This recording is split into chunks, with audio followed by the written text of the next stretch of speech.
Hello and welcome to Digital Construction Conversations, brought to you by MBS. I'm your host, Paul Swaddle, and every episode I'll be talking to interesting people connected to the digital construction industry. Today my guest is the brilliant Miranda Sharp. Miranda is Commons Lead of the National Digital Twin Programme at the Centre for Digital Built Britain. Centre for Digital Built Britain is a partnership between the University of Cambridge and the Department for Business, Energy and Industrial Strategy, and is the current home of the UK BIM and Digital Built Britain programmes. As a member of the London Mayor's Smart London Board and various infrastructure, urban and digital advisory panels and steering groups, Miranda has a wealth of experience in the practicalities of collaborative data and describes her work as connecting people, research and ideas.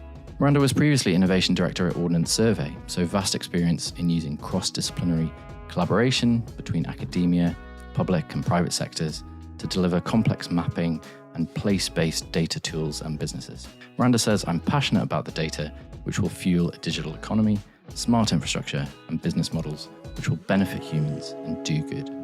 Here's my conversation with Miranda Sharp. So a question that I'm going to ask everybody who comes on the podcast is one that I've always been interested in, which is how you explain what you do. And so if you met somebody who hasn't heard of digital twins or Digital Built Britain or wasn't familiar with your work, how do you describe what you do? So I'm really looking forward to the day when I have a job that's easy to explain. It's been years. I had there was a brief period when I worked at OS that people just thought I sold maps. And grossly disappointed when it wasn't just paper maps. So when I talk about Digital Built Britain, and I say that we're trying to create a national digital twin, some of them nod sagely and think, I think I know what that means. I say, so what that means is connecting data in such a way that we can make joined up decisions. So think of City Mapper at a grand scale. Now, I hope we're going to talk about City Mapper in a while. It's a fantastic invention that means that we all travel much more effectively because we've all got much more access to information. That means we don't have to queue at bus stops. That means suddenly you're an intelligent user in the cities where it works of the bus network, which is quite a difficult thing to navigate if you don't use it habitually. And so the data connects and you get what you want quickly and efficiently. And that is a marvellous thing. And my side story on City Mapper is that I think it is a great thing. I use it often. I'm upset that the TfL licensing of their data means that they've given away the data to City Mapper, or they're giving it away to everybody. And then people have done many marvellous things with calculating where crashes happen and making us all more efficient travellers, and therefore enabled the economy to be more productive. But they've given away that data. So that City Mapper are now in a position to own the information which shows the routes people take and the routes which are underserved. So they're now in a position to say to TfL, "Oh, you're not serving this route very well. How about you? We put a taxi in it or something." I think that imbalance is wrong. But we'll come back and talk about that. Yeah, I'd like to. Yeah, definitely. So trying to answer your question in one go. So if we do that sort of City Mapper sort of trick for infrastructure data, we can start to address the challenges of creating a joined up infrastructure system. And so that isn't just transport, though you might make decisions about whether it is more economically advantageous to put a car park next to a train station, or whether it's better to invest in track signalling so that trains can go faster. Which actually makes the bigger difference for end-to-end journey time. But also the big sort of cross-silo questions that can only be answered when you have the secure and resilient sharing of data between silos. So that means we use a lot of power to make water, and we use a lot of water to make power. And where is the balance on that spectrum? And where's the optimal balance economically, and where is it if you're going towards net zero? Where's the environmental balance? And what's the difference? Isn't it interesting if that is a different place? Are the economic levers, example, in the wrong place? So when I explain what I do, I say I'm trying to help the bits of infrastructure communicate more effectively so that we can make better decisions about the services of infrastructure. And then people, then depending on what they think about, what are the services of infrastructure? What is a good infrastructure service?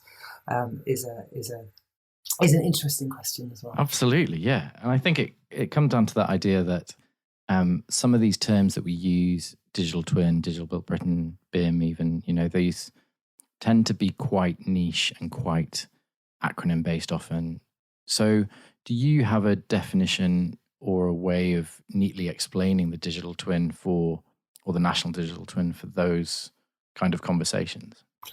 Yes. So, and I think we can get caught up in terms of definitions, and so I think one definition will be right for one setting and may not be right for another, and all too often people think that a digital twin has to be real time and it has to be 3D and it has to be super duper, and that might be right, but it needn't be. Absolutely correct. And so there's a lot of evidence that people are creating their own digital twins. And that's a good thing. So it started typically in aerospace, where you've got an extremely complex and very expensive part, which travels all over the place. You often don't have all the bits to fix your aero engine when it's in some places. And so you need to have a model of that asset so that you can simulate its activity, you can do diagnostics on it, and you can make the right decisions about its long life. So having a digital twin of an asset is an established thing in a number of industries, and it is and economically advantageous to the owners of that asset. Similarly, we have some digital twins of networks of assets. So you might think of the strategic road network to some extent. There's a twin of that, or we might be better off if we had a more complete digital twin of other networks. And some asset owners or asset suppliers will have a sort of a view of how the same asset performs in a multitude of different environments.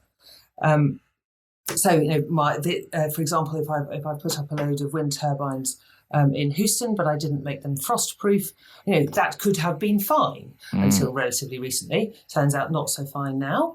Yeah. But so I would have a view of which ones I expect to fail in the conditions they're in, and which ones I don't expect to fail. We believe that where the magic is going to happen is when we join together those twins. So we can answer some of those sort of difficult non-binary questions that we referred to a minute ago, water and power, how much do you use of each? And how will I know, in the event of water shortage, and Anglian Water have talked about doing this, how do they know where their vulnerable customers are? And how do you get in touch with them early so that you can manage their use or find out how important their supply is to them at that particular time when you're running up against shortage. And as you start to connect digital twins, and it's important that there are advantages to connecting them. It can't just be an exercise in fun and games. As you start to connect them, you could connect them on a point-to-point basis. So, I've got a digital twin of my asset, you've got a digital twin of your asset, they interact quite a lot.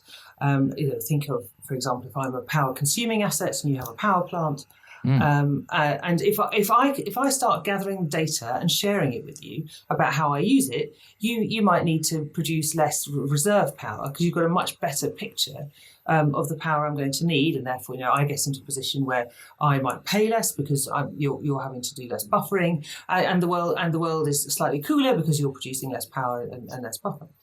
Now we might continue to do that on a point-to-point basis, but of course then that just moves the complexity.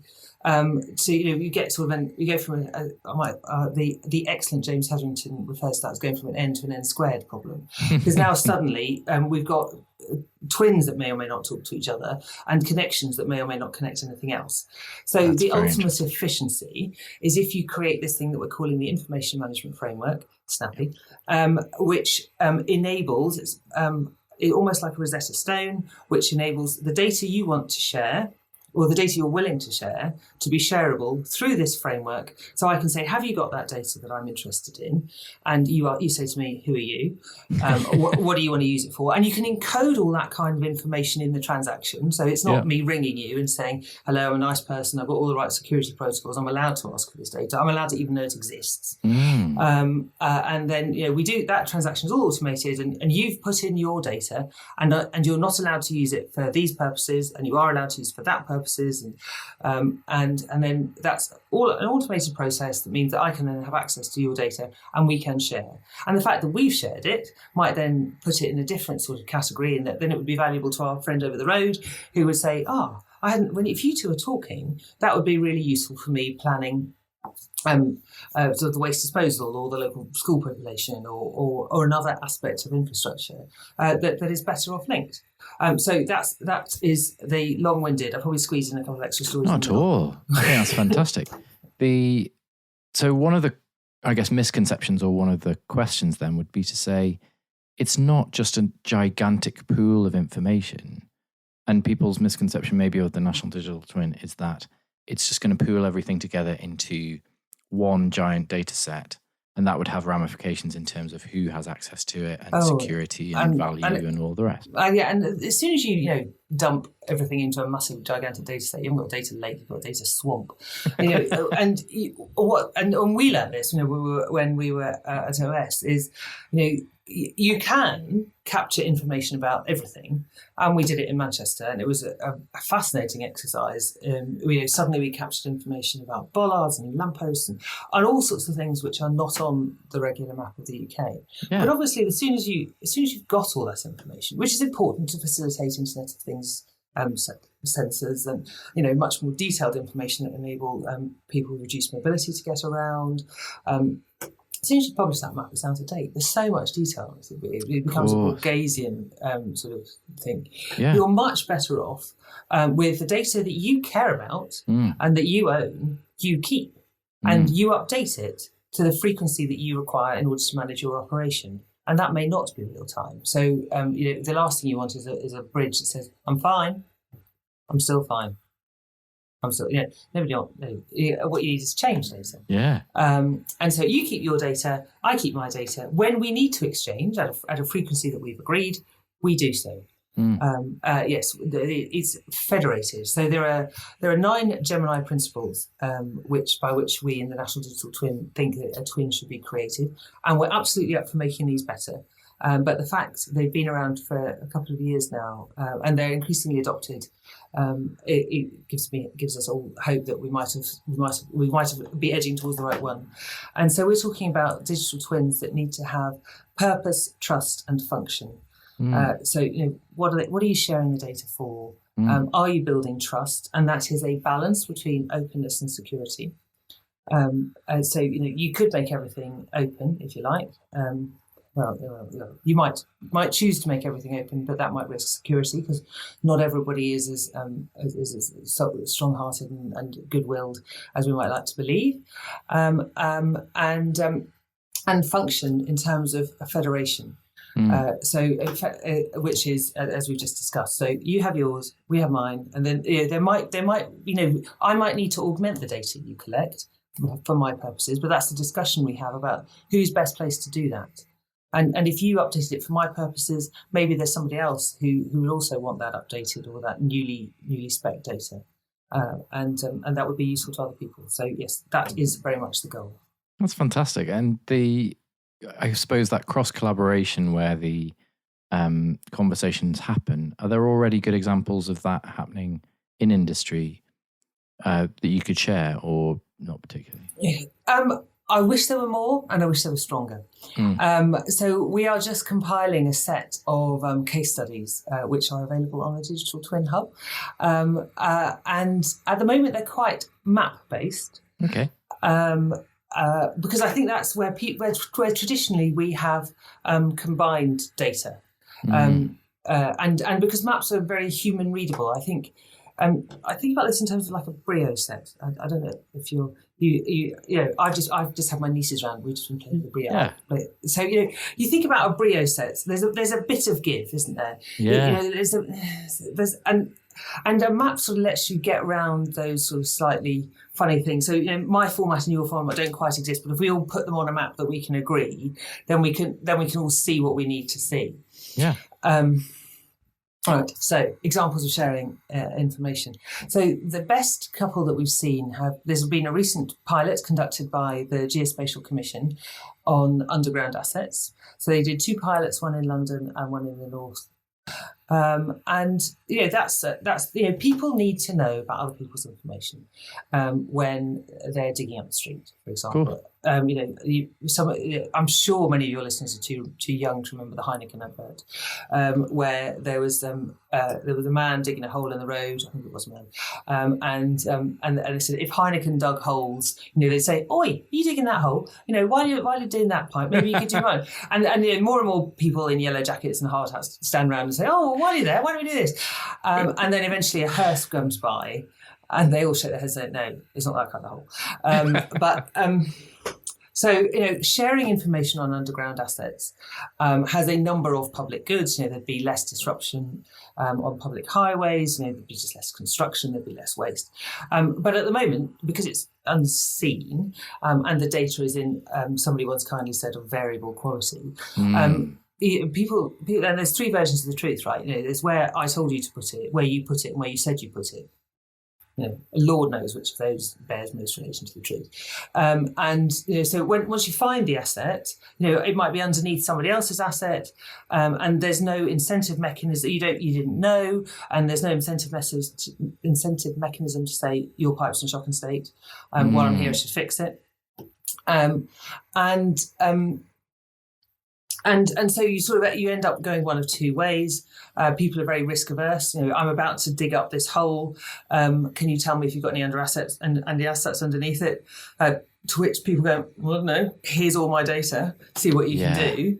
Yes. And you're combing through really different file formats, if they're in file formats at all. So sharing that information has been used for the purposes of strike avoidance. So that's workforce safety. And working in the field of workforce safety is really good because it sets a lot of considerations to zero.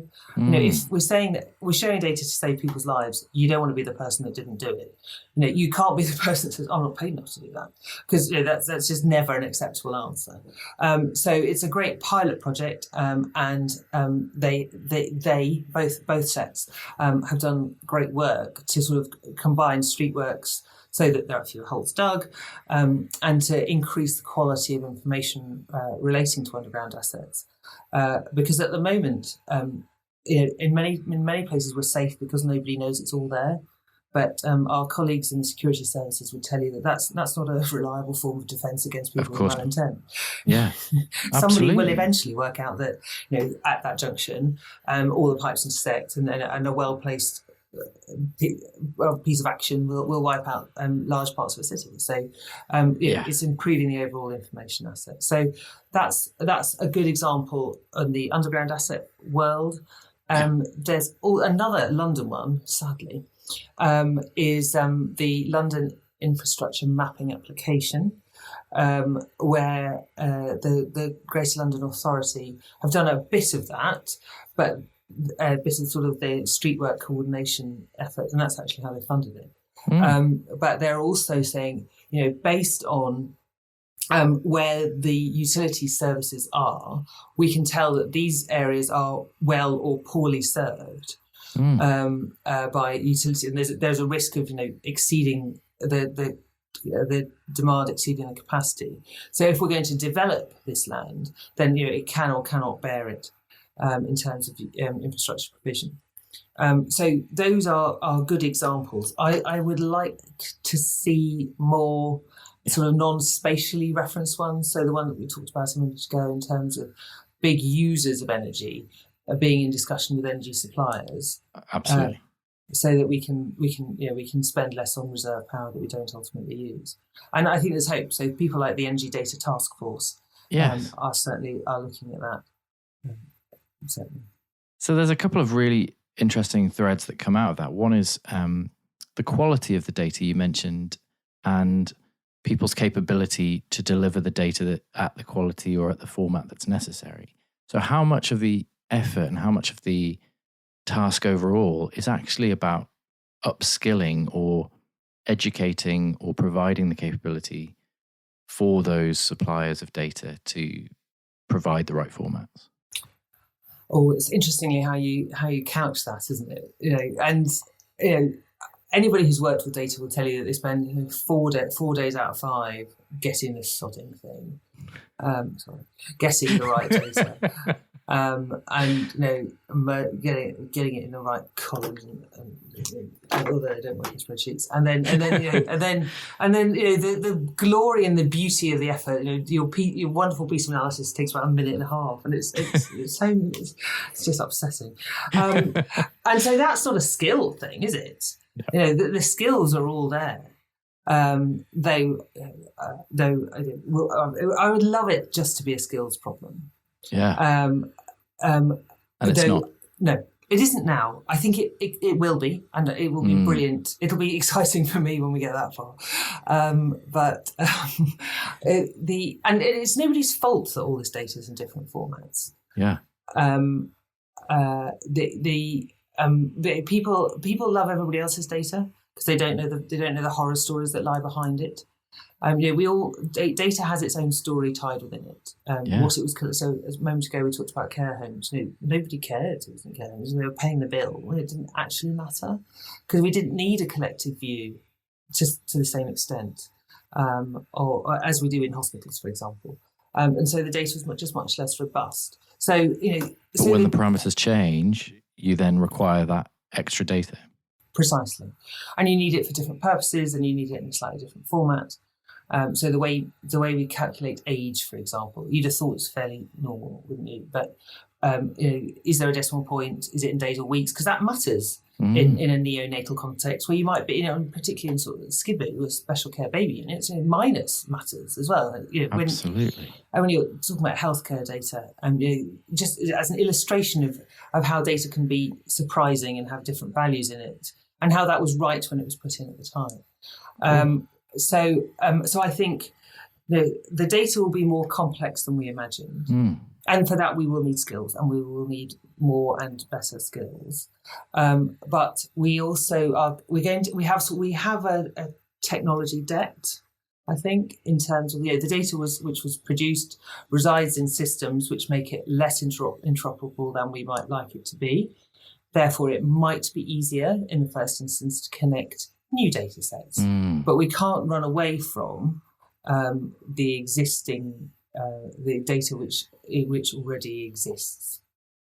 And so that, which neatly, I think, leads to the other thread that you talked about before, which is the security and cybersecurity aspect of access to that kind of data. So how clearly there's standards involved and standards around information management, but how much does a conversation around the security of the data play part in the decisions you're having to make about sharing and providing data access?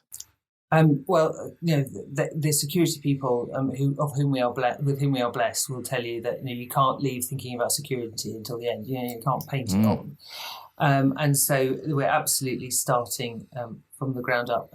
My former colleague, who now works at the House of Commons, talks about how he's creating a digital twin, and he, I think, has the greatest one of the greatest security challenges of all. So here you are, the Parliament building, which, setting aside its structural frailties, of which there are many, how do you make sure that the person who is charged with repainting a stairwell has all the relevant information that enables them to do a brilliant job with repainting that stairwell, but doesn't have access to all the wiring behind the stairwell that enables them to do a bad act. So you need to slice the model in such a way that you have role-based security and other appropriate security interventions, so that the right analysis of the data is done by the right people. Do you find just a general reluctance about sharing of data among certain organizations where you'll find, because their purpose, their intent might be defensive or might be energy based, that they're far less likely to share data than perhaps a more open, public-facing industry? I see it through a different lens. You might very well have more insight on that than me, and the way you describe it is interesting. What I see is because of the need for transparency, which is laudable. People worry that if they give away their data or make their data open in the way that TfL have done very successfully, that either they'll expose themselves to a whole load of liability. So you publish your data and somebody says, you've been hiding this. And I'm like, oh, well. Yeah. Or somebody else will take it away and make loads of money, and they will be pilloried for having made a bad decision. Yeah.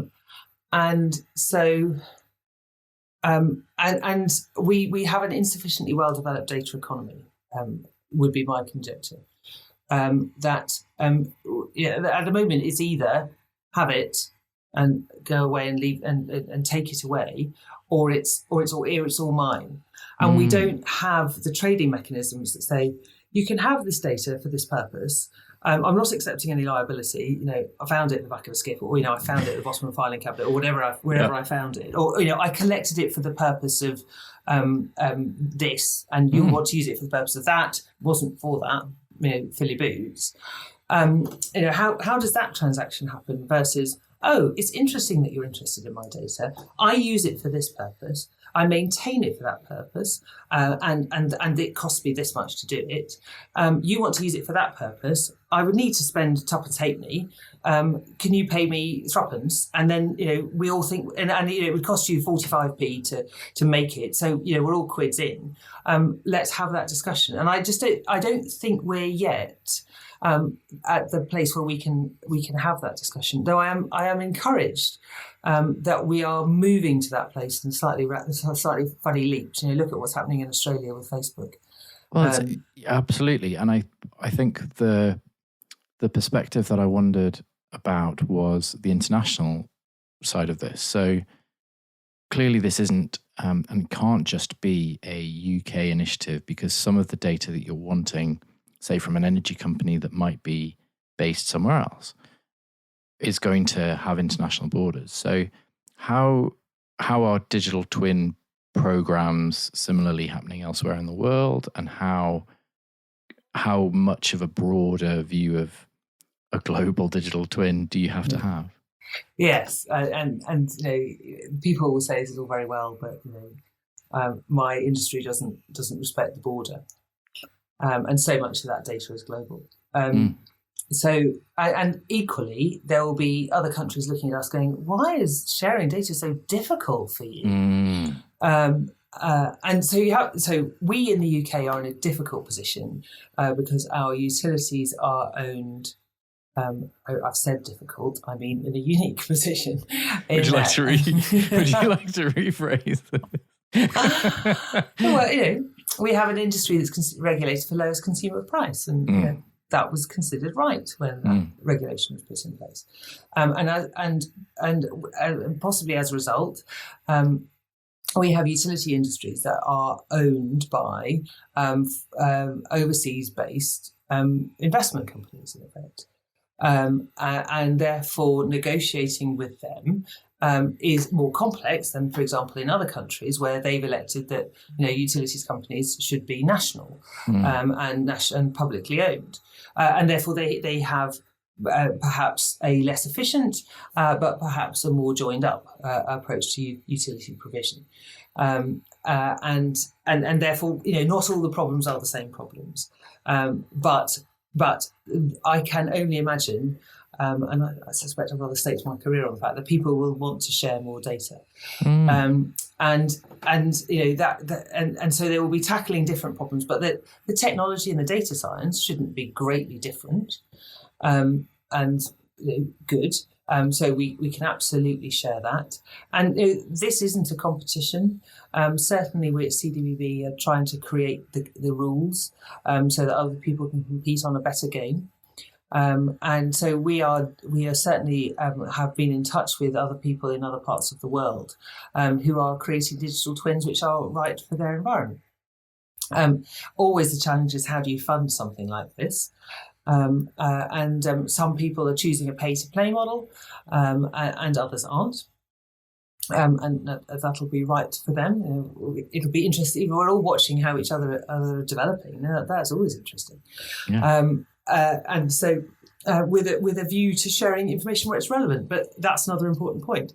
There's no point setting up a bridge between my data and your data if we don't have very much in common. Then we've wasted effort and investment in linking data together that need not be linked. And I think we've got to be careful about doing things that just because we can. We need to link together things that are easy to show that it's possible, relatively easy. But we also need to link together things where we're going to show benefit, because then people will be minded to do it as well. You used an interesting analogy there in terms of setting the rules, and that idea that maybe the digital framework or the wider group is setting the rules similar to a sporting governing body, and then you have to implement those from professional highest level down to grassroots. So is that a fair analogy, and how do you kind of see the jurisdiction, rule setting, governing aspect of what you're doing? Oh, that's a really good question, and one I haven't not been asked before. The ambition of the programme is to enable others to flourish, and that includes commercial organisations who are going to provide services that are relevant to very different markets. So perhaps that's our different levels of the game, Saturday League and interprofessional, and that will be helpful, because too much governing and too much interpretation by a centre isn't going to be additive to everybody. And I imagine, though this is the first time I've really thought about it, that in that we will see adaptations of the game, the equivalent of the one bounce, one catch rule, in under 6 or whatever it is. And it would have been foolish to try and implement or anticipate those from the centre. But we have to give people, we need to have a view of what is core and immutable, and what is sensibly modified for the purposes of industries or places or audiences. We haven't thought about that in much detail, but certainly we've talked about the adoption cycle being sort of triple waved. So we have to think about industries and how they're going to adopt data sharing solutions, individual companies and how they're going to adopt them, and other aggregations, because you can imagine a scenario where the water industry, which has a really long history of positive collaboration, saying, hey, wouldn't it make sense if we all had a digital twin, because it's all the same asset, and we're all in this together, and they're going to collaborate much more quickly, for example, than the electricity generators who are set up to be in competition with each other. So the water industry adoption curve is going to be different to others, the risk, the tension we're always managing is, how do we design a solution that works and is accepted by the early adopters that isn't just the child of the early adopters? Yeah, exactly that. And going back to our international perspective, do you anticipate the sort of need for a Gemini FIFA type body that would oversee international collaboration? I would love to see that, but yes, I would love to see it. I think it's what's important. But I wouldn't want to see it delayed because of other things. We can agree that you can call them, if you don't like calling it the Gemini principles, and you need 6, not 9, and you need 11. Yeah. But I would hate to see the adoption. I would hate to see the progression delayed by the inability to, for a multitude of reasons, to agree it at a world level. So yes, It would be good. So clearly, the National Digital Twin and the Centre for Digital Built Britain, the Digital Built Britain principles expand way beyond construction, but a number of our listeners will be construction professionals and may be familiar with things like BIM and digital construction. And the home now of the UK BIM task group and the Digital Built Britain principles kind of found its home into the Centre for Digital Built Britain. Can you talk a bit more about how they form foundations of the work that's going on now? And is there a natural progression for somebody who is familiar with digital construction to find their way through the National Digital Twin Programme?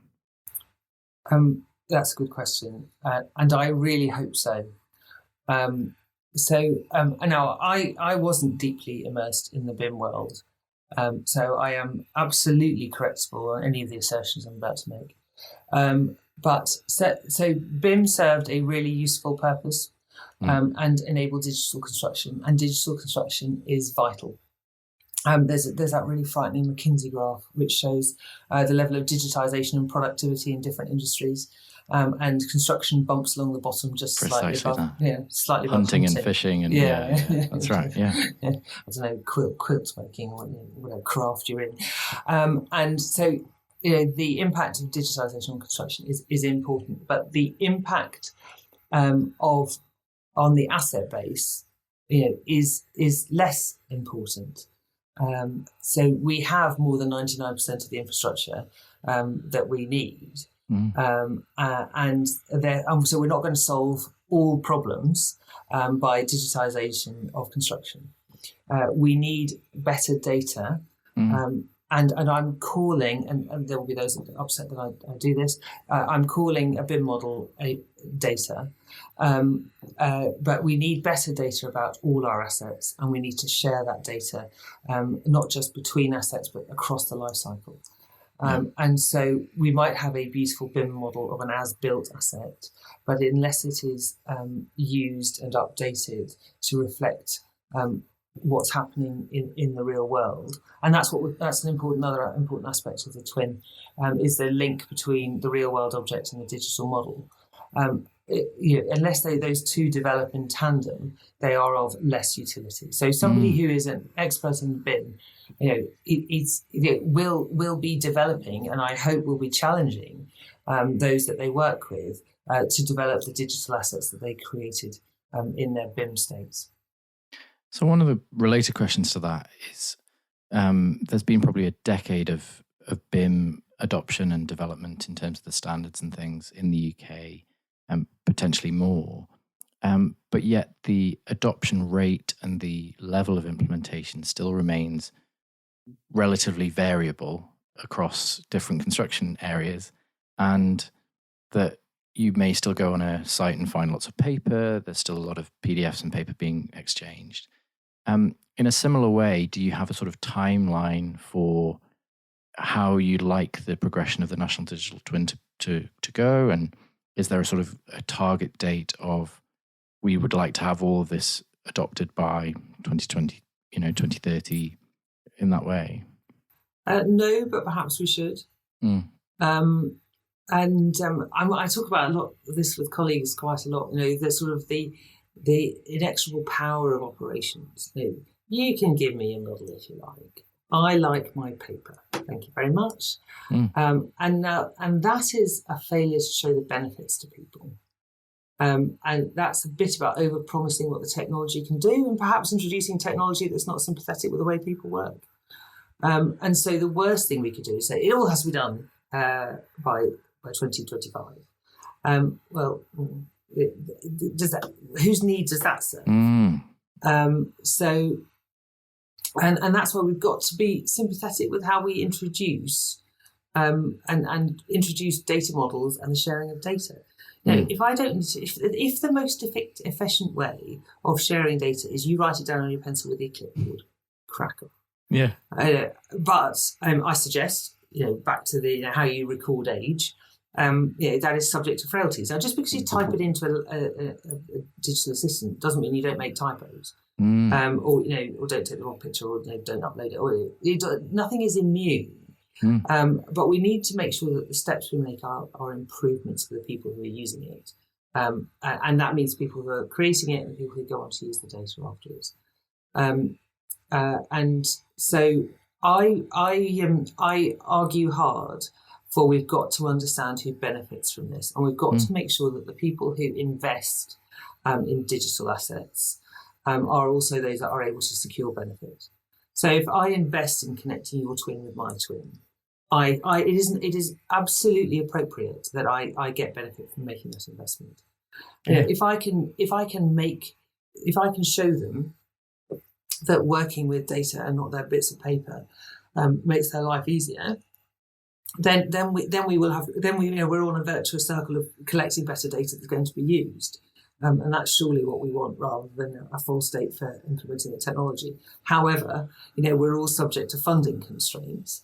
It's going to make the world a better place. We're going to be more productive. We're going to deliver better services. People are going to be safer in their daily work. We have to crack on and do it.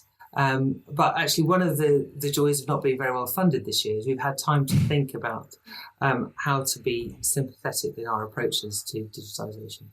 Yeah, I can imagine, absolutely. And I suppose the other thing that you've mentioned before is the importance of having those case studies and having perhaps a use case for the potential of all of this. So much of it might seem, when people are reading about these technologies, about the framework, quite intangible in places, and that one of the efforts, I suppose, is to move towards having tangible examples of how that technology can work.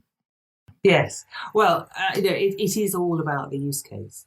And we've got to be really clear about who benefits from investments in technology. As I just said, I spoke to a local councillor once who said, look, I know that I should invest in primary schools because I know that reduces the prison population. However, I have the budget for primary schools and I don't have the budget for prisons. So one of the things, another thing we've got to do is make the adoption of data sharing technology easy for the people who are going to make the hard decisions.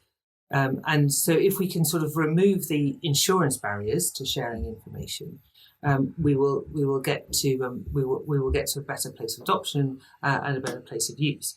And for that, you need to be really crisp on your use case. So why do you want this technology? Who's it going to benefit, and how is it going to benefit them? Because otherwise, you're just pushing technology, and the risk is always that technology without a use case is a toy. There seem to be two competing ways of thinking about the value of data, and one is, I guess, illustrated by your Ordnance Survey background, which is that mapping data has an inherent value, and the cost of keeping it up to date, the cost of surveying, is passed on to the user or the customer in some way, as opposed to this kind of growth of open data access, whether that's mapping or freedom of information, and how that's being utilized in different ways by different apps and other things. So how do you, in terms of especially the National Digital Twin, how do you reconcile those two ways of looking at data? Oh, that's multiple questions in that, isn't there? True. So let's talk about the value of data. And Carsten Maplefield of Warwick Manufacturing Group he's almost a stand-up comedian. He does a brilliant round where he says, look, people ask me, what's my data worth? And the answer is nothing. Your data, a sample size of 1, is worth very little, unless you're an Instagram influencer, of which I know little. And then your data might be useful. But actually, your data is of much more value when it's in context. So, are you a typical shopper? Are you a typical pedestrian? Are you a typical homeowner? Are you? And actually, that you only get the value of that data when it's brought together. And therefore, you need these sort of contextualizing or core reference data sets so that you can make a judgment about how typical or atypical an asset or a person is. And then you can make sort of population level judgments, and that brings you to, well, what's the value of those sort of contextualizing data assets. And certainly you can make the case that the UK is unusually blessed with its contextualizing data assets. So companies' house data is very strong. Our census data, ONS has got fantastic capabilities. And then slightly more vexed subject of addressing and mapping. So PAF, the postcode address file, is in private hands now. Royal Mail is a private company. And that is a really useful data aggregator. It was super useful 20 years ago. It's becoming less useful actually in terms of sort of identification. Anyway, so it used to be absolutely fine just to navigate to the postcode, but now your delivery driver wants to know precisely where the letterbox is. But postcodes are very useful, and they're sort of a building block of aggregation because they're often a natural unit. So this is a bit of a diversion into my history of postcodes, but because they were designed for mail delivery, if you've got a person with a van or a person on a bicycle or a person walking, you make the places where they're going consistent with how they got there. So you don't put long gravel drives on the same delivery walk as there's a person who's going to have to go up and down lifts. So so they tend to be of similar. The addresses tend to be of similar types, and therefore it's a useful proxy for demographics. So it's easily memorable. Everybody knows their postcode. So it's a great sort of building block of sort of the UK's data infrastructure, and it has many uses of which but different values. So it's relatively low value for delivering mail, certainly when it's compared to sort of aggregating up demographic information. Sure. And how do you charge those people differently? That's a big challenge with something that's sort of a general purpose technology like that. And the same is true of mapping. So I've got some information, I've given it geographical context, which often strips out anonymity from it, but will also give it greater context and therefore greater utility.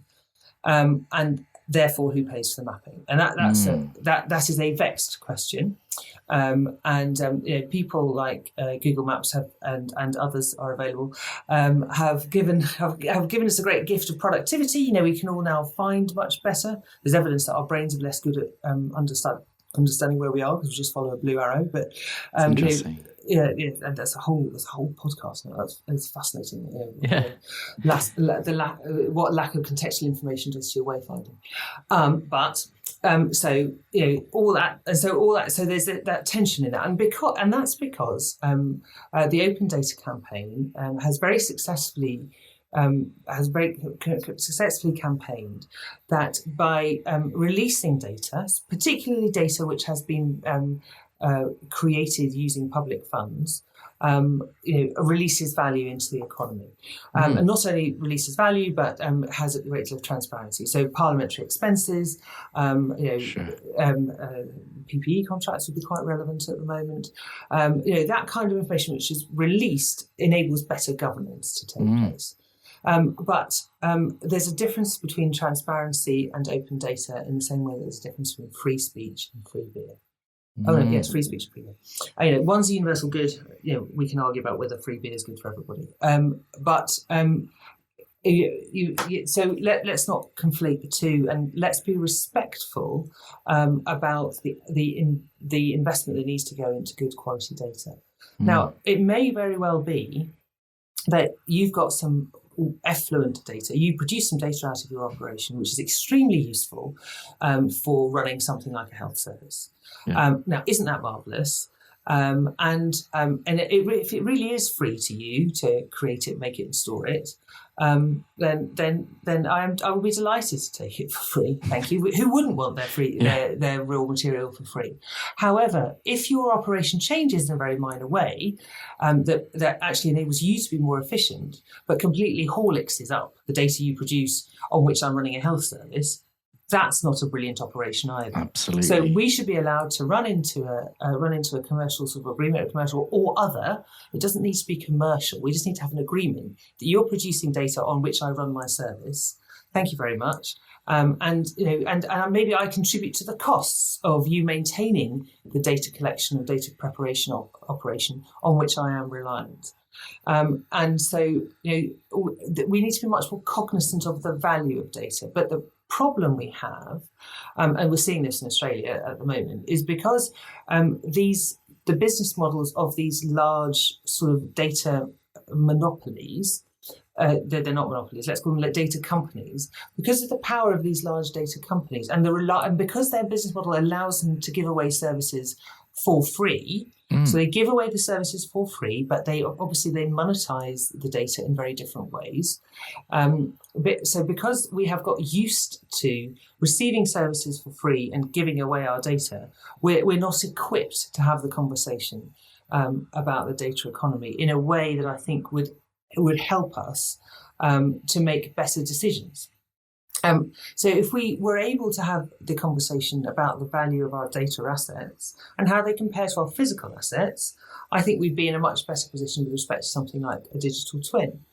Yeah, and I think your analogy and an idea about how somebody could be running a service on an existing set of data and that there needs to be some way of guaranteeing or maintaining that data long enough for that service to continue in perpetuity is a really fascinating one. When again, you kind of think about the infrastructure and all of the various parties that you're going to be working with, is there already that kind of discussion about the longevity of some of this data and how long it's going to be needed for? So you can imagine some facilities are probably 100 years in terms of their planning. Others may just have a sort of 10-year plan or other. So how does that tend to work? Well, and this is, I think, how we might be better to measure the health of our infrastructure system. The assets in it will come and go, but the functions of the assets will persist. And that's a great sentence. To think very hard, but we need to be mindful of assets which perform functions, and which have got additional functions latched onto them. So back to the road example, the road enables the movement of goods and people. It also provides a nice straight line, principally because it was built along the river in the ancient world. It provides a nice straight line where you can put overhead wires along the top, and pipes underneath them, because it's a nice uninterrupted piece of space. And that's been okay. That's like the joins in the Brio train set. Because that's been okay, because the public authority have responsibility for the roads and, to some extent, the utility services which go underneath it, and they collect rates for the shops that are alongside it, and so that's okay. We get into problems when that is not known. There's a quite frightening example about the Tadcaster Bridge, which you might know, which was washed away in the floods in 2017, where everybody knew that their pipe was on the bridge, but nobody knew that everybody's pipe was on the bridge. Extraordinary, yeah. And so when the bridge was washed away, which retrospective analysis shows that should have been predicted, not only was the community bifurcated, but they all lost all the power, all the broadband, and an important communications cable went as well. The challenge there is that not only the asset but the function it performs, and particularly in support of other functions. Yeah. That can only happen when we've seen the sharing of data between assets and functions. Absolutely. It's a fascinating example, and that idea that everybody is aware of their own small window on the world, but not necessarily the bigger picture. And it's those pinch points, where there's a concentration of assets and functions that we just need to be really mindful of. But how do you find them? Yeah. So, which neatly leads on to the question, from your experience of working with private, public, sector partnerships and collaboration, working with academia, do you see collaboration at the level at which I think a lot of these digital programs anticipate collaboration could work?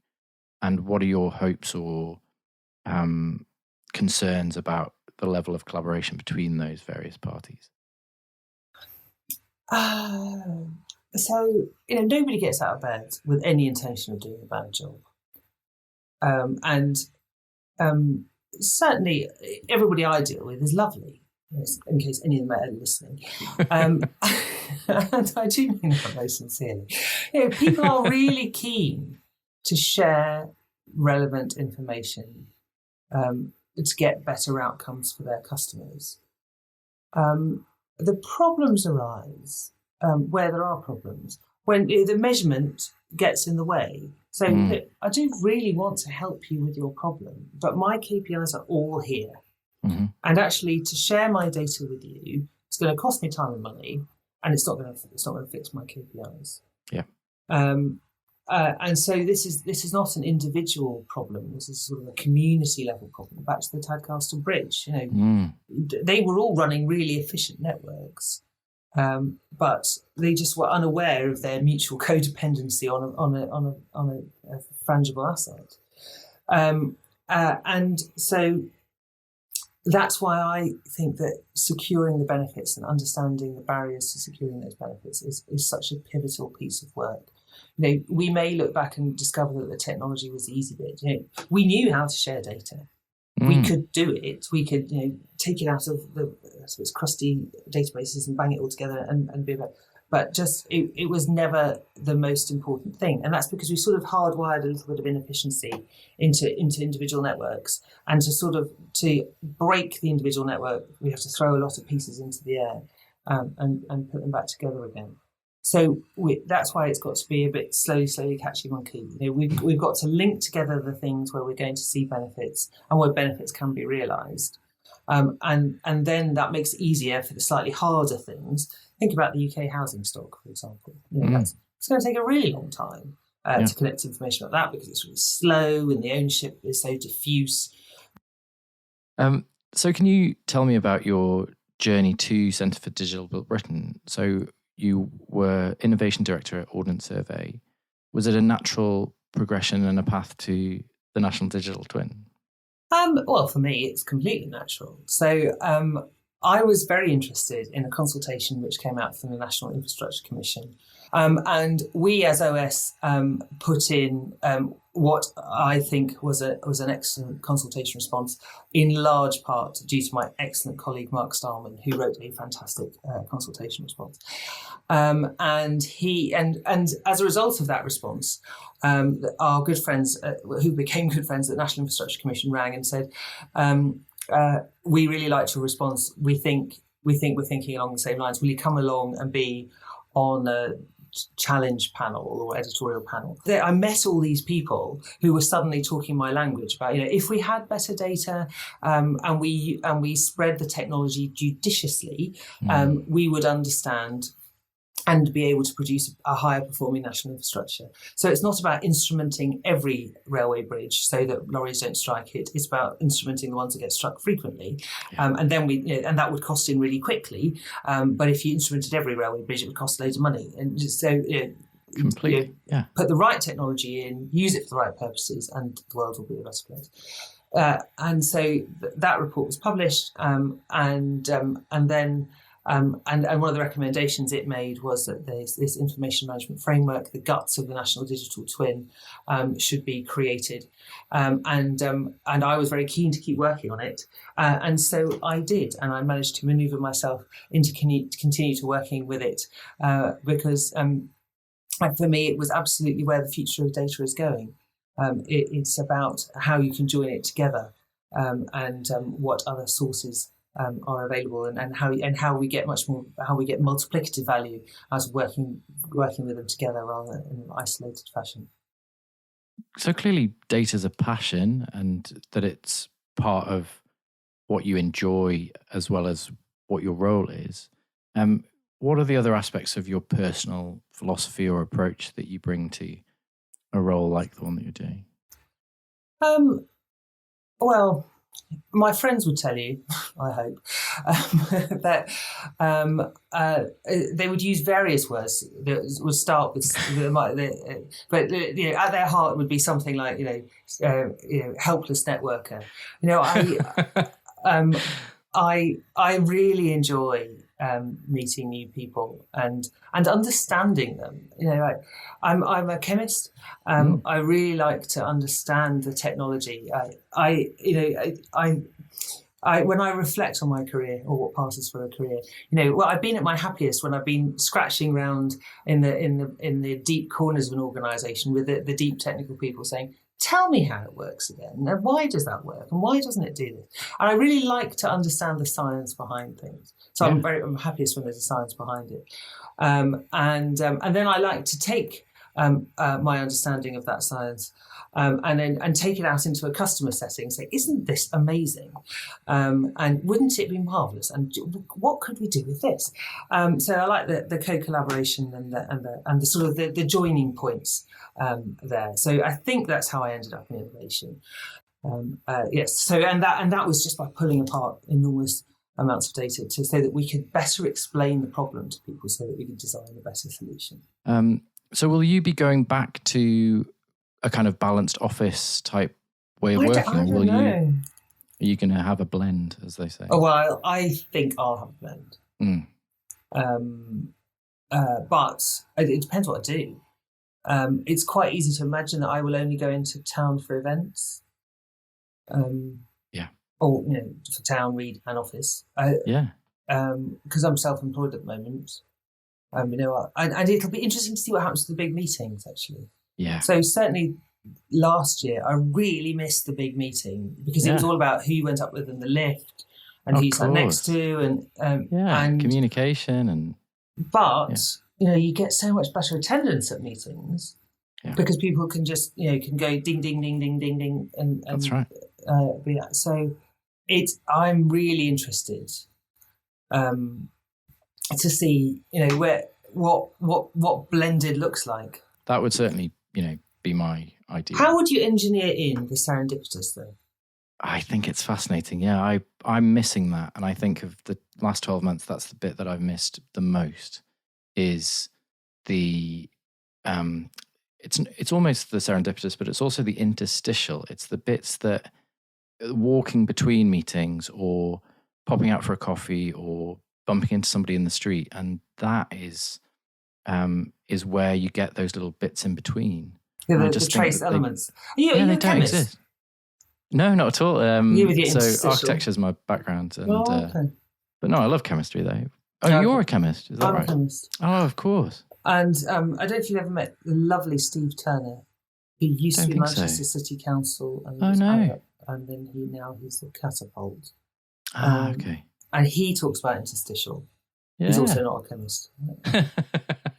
Yeah, well, it's an architectural concept as well, that you kind of have these interstitial spaces between things. So between two walls or between two staircases.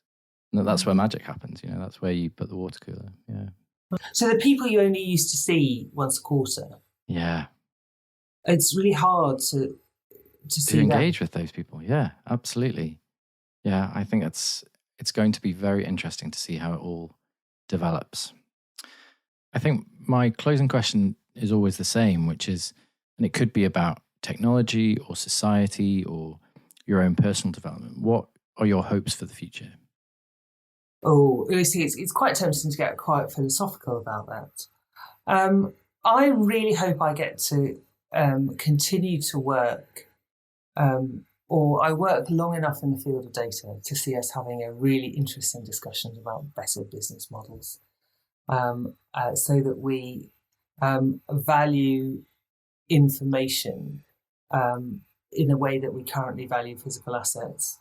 And so start worrying less about the material things and start thinking about what really matters. But I also hope, because that can sound really very scientific, my twin hope is that I get to spend time with all the people I've really enjoyed working with this year, and I haven't seen. Because I've met a whole new set of colleagues and a whole new set of working relationships that I haven't. Maybe it's proof to me and proof that I need it, that I can enjoy people's company without a glass of wine in one hand. But it's going to be so much fun when I get to meet all these people. Absolutely. Thank you so much, Miranda. I really do appreciate your time. No problem at all. Thank you very much, Paul, for the opportunity. Thanks so much again to Miranda for her insights into the National Digital Twin, mapping and data access. I hope you found that as interesting as I did. Please subscribe to the podcast on your chosen listening platform and press like or leave a review if you can, helping more people to discover these episodes. If you have any feedback or suggestions, or you think that you have a unique perspective on digital construction and that we could have an interesting conversation, please contact us at podcast@thembs.com. Until our next episode, thanks and goodbye.